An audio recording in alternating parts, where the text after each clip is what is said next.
Forged in the fires of the American Revolution, the Treasury Department is as old as the nation itself. The Treasury belongs to the small nucleus of executive agencies with which the federal government originally embarked upon its historic course.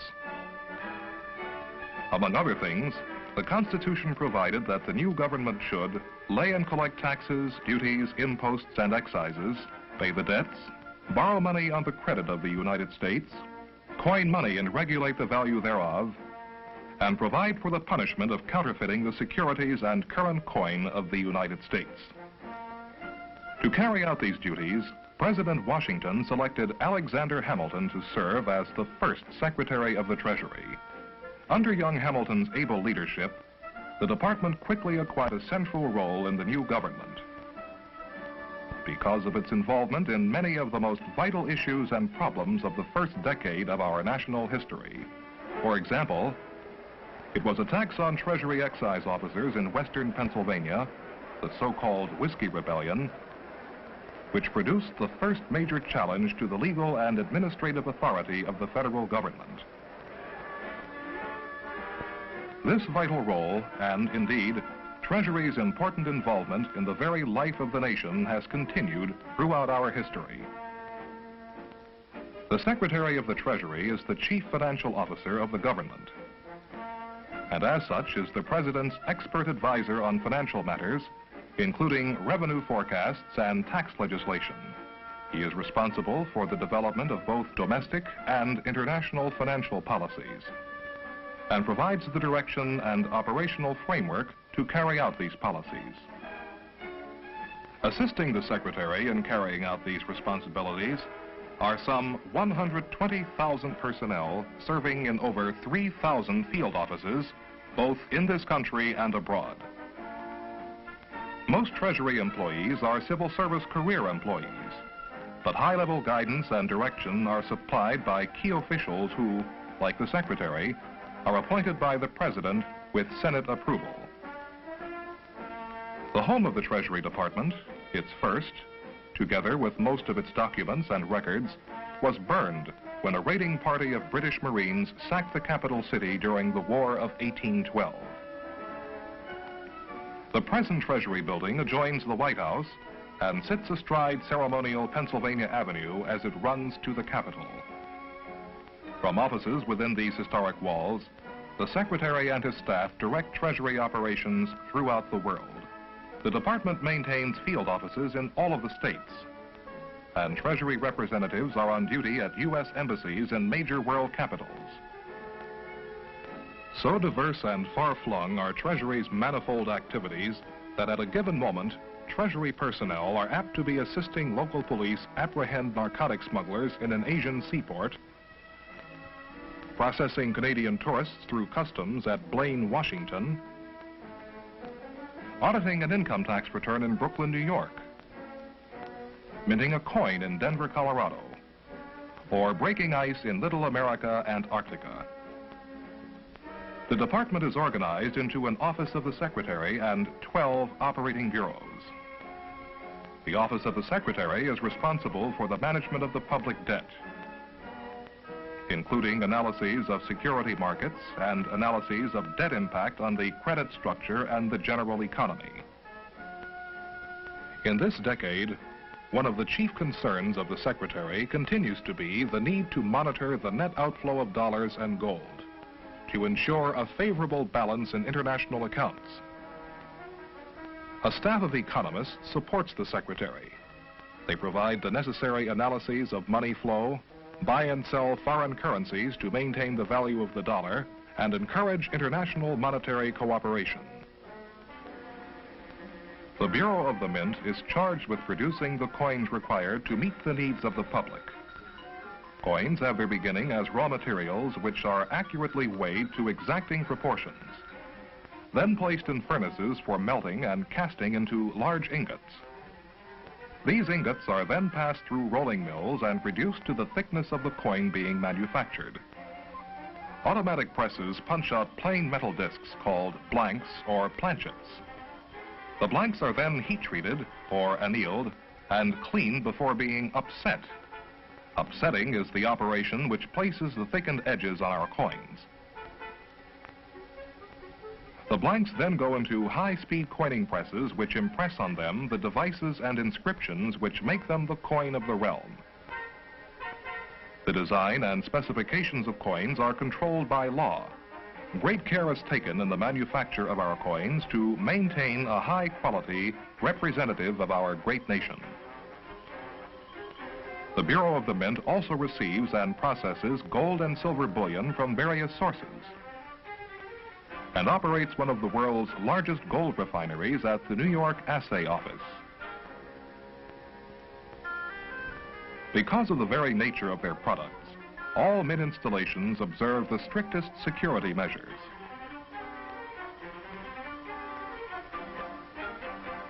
Employees are carefully checked, and hand-picked guards stand continuous vigil. For the Bureau of the Mint is responsible for the security of our gold and silver assets, as well as turning out the nation's coins. For more than 100 years, the Bureau of Engraving and Printing has pursued the singular mission of printing the nation's currency and securities. Today, the Bureau employs the varied talents and skills of nearly 3,000 employees and specially designed machines to produce the paper currency, bonds, stamps, and other securities to satisfy the ever-growing needs of our economy. All engraved products start in the design room where Bureau artists produce a full-color detail model. After approval by the Secretary of Treasury, the design is reproduced in steel by an engraver and transferred through various processes into a multi-subject plate for printing by the intaglio process. The plate and special Bureau manufactured ink come together on the high-speed presses. Commercially produced special composition paper is fed into the press, and out comes a maximum quality security printed product, perfect in detail and highly resistant to successful counterfeiting. A final examination by skillful inspectors catches any faulty notes. Then the good ones are securely banded and wrapped for delivery to safekeeping in Bureau vaults. Besides paper money, the Bureau designs and prints billions of postage stamps and saving stamps, all having the same high quality and excellence of design as the currency. Other Bureau printing includes commissions, citations, and presidential portraits. Maximum protection is maintained throughout the entire production process to safeguard the highly desirable and very negotiable products of the Bureau. A well-trained force of guards protects the Bureau buildings at all times and safeguards the vaults until the truckloads of money can be sent on their way. Most of the paper currency and coins go to the Federal Reserve banks and branches in some 36 major cities across the nation, where it is held and distributed to member banks as required to satisfy the needs of the local economy. Nearly 5,000 of these local banks belong to the national banking system. These federally chartered banks account for more than half of the total assets of the nation's commercial banking industry. For over 100 years, the Treasury's controller of the currency has presided over the growth and development of this banking system. A nationwide force of trained, experienced national bank examiners keeps a continuous watch on the condition of every national bank in the country. The sound condition of the national banks is maintained by painstaking review and evaluation of the infinite details of banking transactions. Bank management is carefully analyzed, evaluated, and discussed with the bankers themselves. Banking regulations issued by the Comptroller's Office serve to restrict the area of risk into which bankers may venture and to open new avenues of banking. The Comptroller has the authority to charter new banks and allow existing banks to branch or to merge. Through exercise of this authority, the Comptroller's Office is able to control and shape the banking structure to the growing needs of the community and the nation. Just as the Comptroller of the currency guarantees the integrity of the national banking system, The Treasury's Secret Service Force protects the integrity of the coins and currency so vital to our economy. The suppression of forgery of government checks and bonds and the constant war on counterfeiters are highly valuable but little-known contributions to society by the agents of the Secret Service. Even the seizure of a $2 million consignment of phony bills before they could be circulated doesn't attract nearly the attention that their constant and tireless protection of the President and his family does. The President at all times is under the protective cloak of the Secret Service. Since 1901, this small corps of dedicated Treasury men have had this formidable responsibility. For this is their primary mission, a mission for which they are prepared to give their own lives. Collecting each year $100 billion or more in federal taxes, the Internal Revenue Service probably has continuing contact with more citizens of the United States than any other agency of the federal government. Its more than 60,000 employees staff a national headquarters office, 7 regional offices, several service centers, nearly 60 district offices, and 900 local offices. In addition, it has, in recent years, extended its overseas operations to provide service and to permit tax collection among the thousands of American citizens living and working abroad. Collection of taxes has far more phases of activity than the average taxpayer realizes. So, Internal Revenue maintains basic collection and audit divisions, which handle the bulk of its activity, but it also has an active intelligence division concerned with citizens who fail to file, who file fraudulent returns, and who need a further check beyond the more normal routines of audit. On the other hand, the Appellate Division concerns itself with matters in which Internal Revenue and taxpayers are in serious but more legitimate disagreement.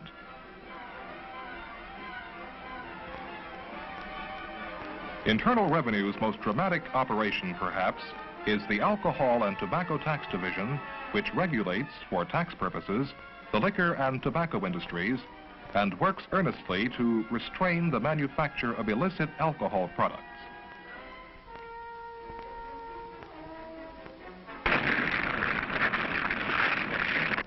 The billions of cigarettes and cigars smoked annually in this country give yet another basis of tax relationship between the citizen and the Revenue Service. All this requires intensive and extensive administrative coordination, whether it deals with buildings, office functions, ADP equipment, the personnel who staff the agency, or the top echelon from which comes the pronouncement of plans and policies. Internal Revenue offers, for one purpose or another, more than 200 kinds of forms with which the average taxpayer seldom comes in contact. Its publications and its rulings are numerous and form the basis of many legal decisions and numerous highly technical books and articles on assorted tax matters. All this variety of effort and activity is what keeps those 60,000 employees busy, not just during the filing period, but every day the year round.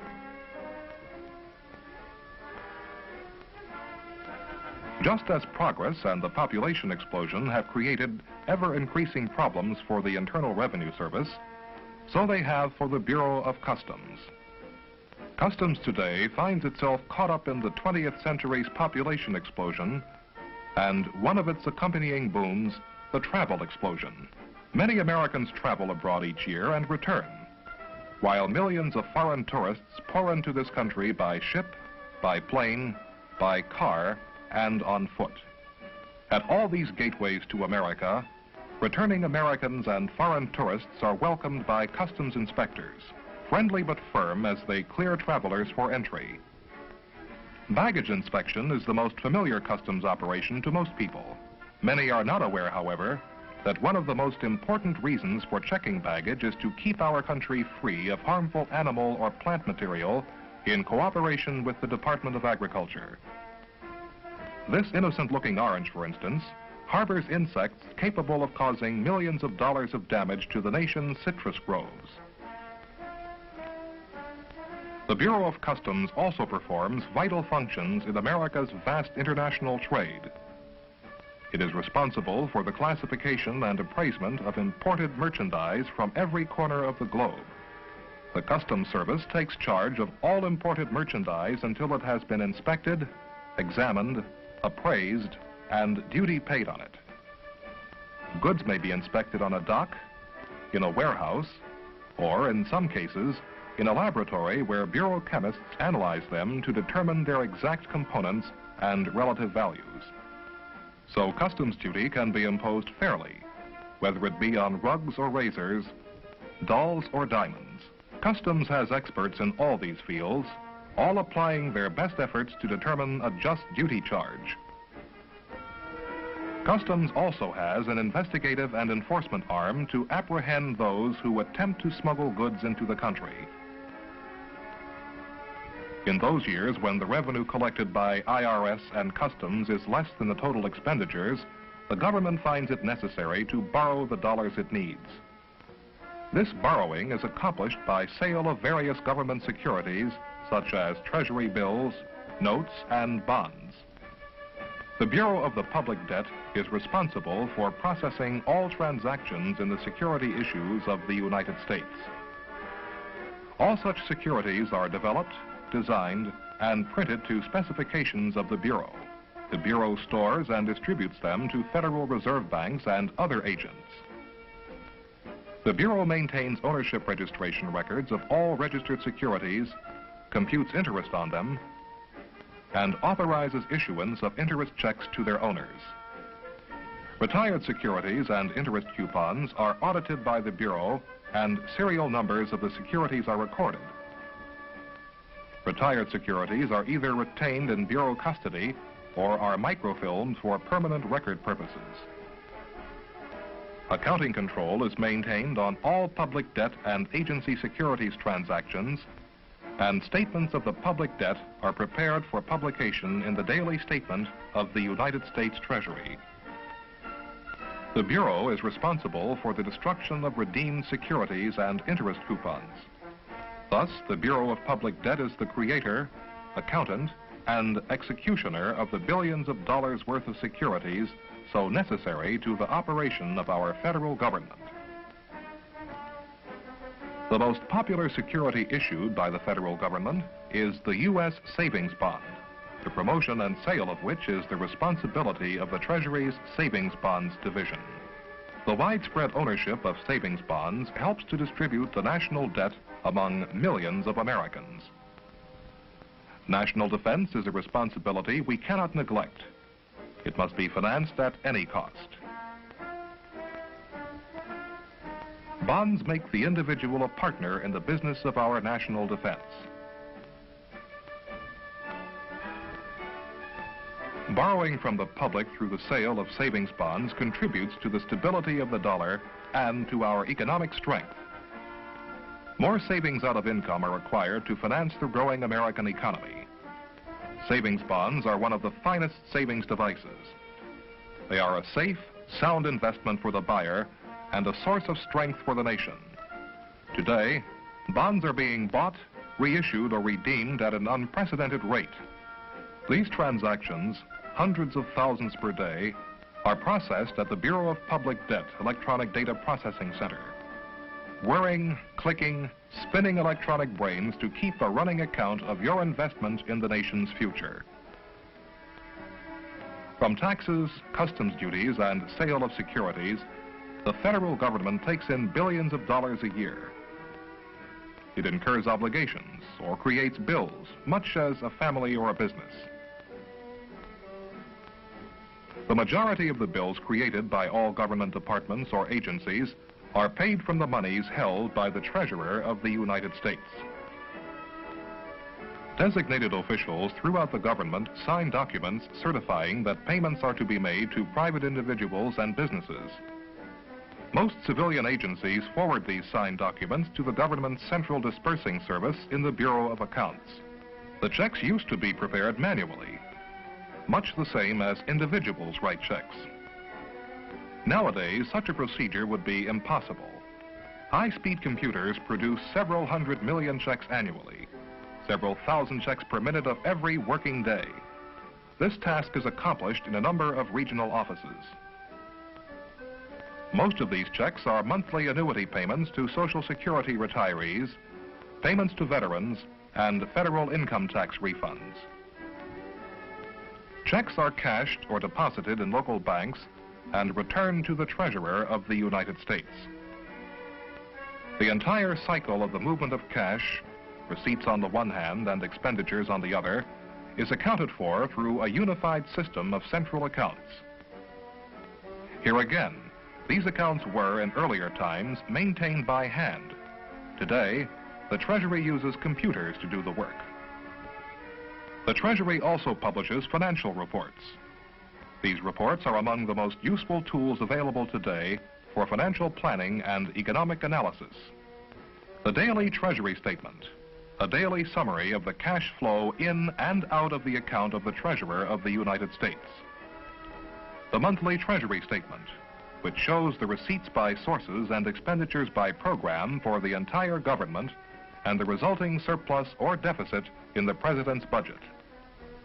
The monthly Treasury Bulletin, containing additional financial statistics of interest to economists of our nation. And the annual report of the Secretary of the Treasury, which tells the American public how the federal monies have been handled. To keep pace with the demands of our times, a program of continuous planning is an essential element in the total management picture of the Treasury Department. Throughout the entire federal system, Treasury plays an important role in stimulating financial management improvement in all government agencies, so that they may better provide the financial services and controls necessary to our economy. Treasury also provides non-financial service to the public through its Bureau of Narcotics and the United States Coast Guard. These are vital services directed toward the safety and well-being of our citizens. The Bureau of Narcotics licenses and controls the import, manufacture, and distribution of legitimate narcotic drugs for use by the medical and allied professions. Since 1930, this close-knit, superbly trained force has led the international war on illicit traffic in narcotic drugs. The Bureau of Narcotics is one of the Treasury enforcement agencies supporting the highly specialized Treasury Law Enforcement School, where Treasury agents learn everything from judo and marksmanship to the latest detection and undercover techniques using the best modern science has to offer. For these agents must be equipped to carry out the most difficult of all enforcement techniques, that of the undercover agent, as they pursue the elusive dope smugglers along their historic international trade routes to the major ports of this country.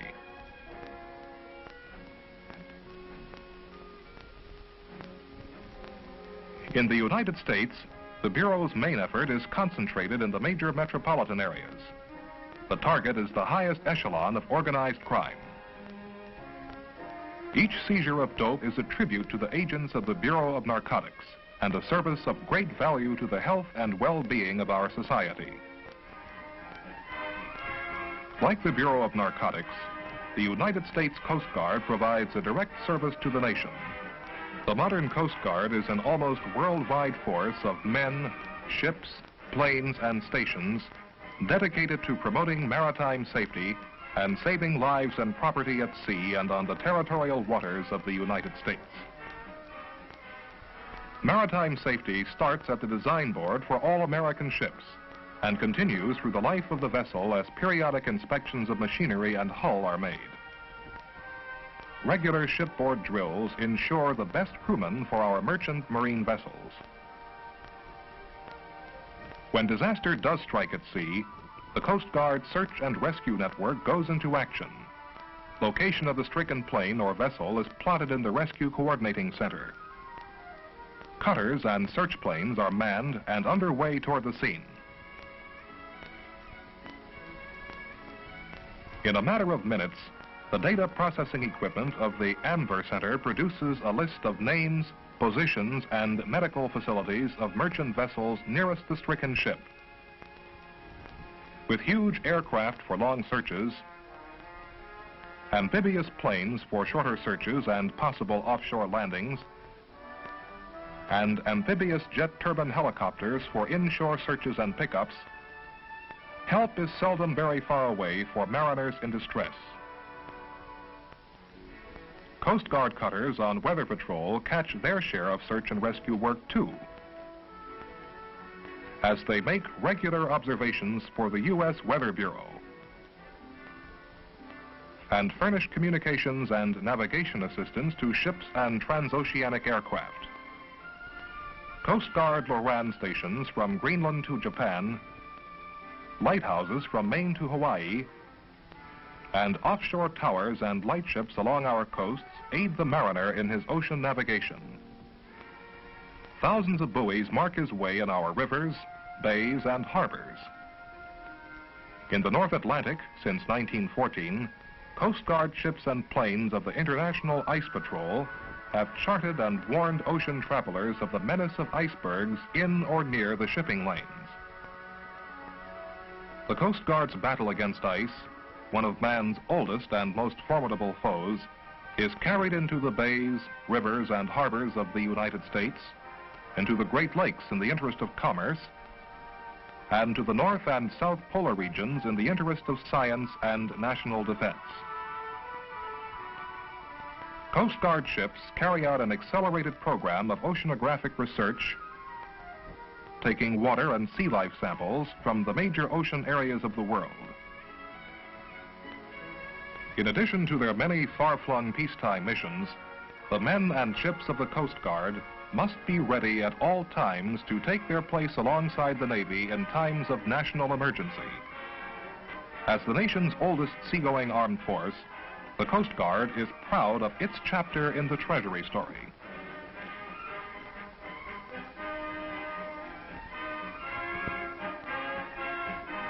A story that has many chapters and whose continuing theme is, and has been, service to our nation. Service based on a solid foundation of tradition and responsibility. Service recognizing clearly the need for progress through innovation. Service arising from the loyalty and devotion of its dedicated employees who for more than 175 years have been writing the story of the United States Treasury Department.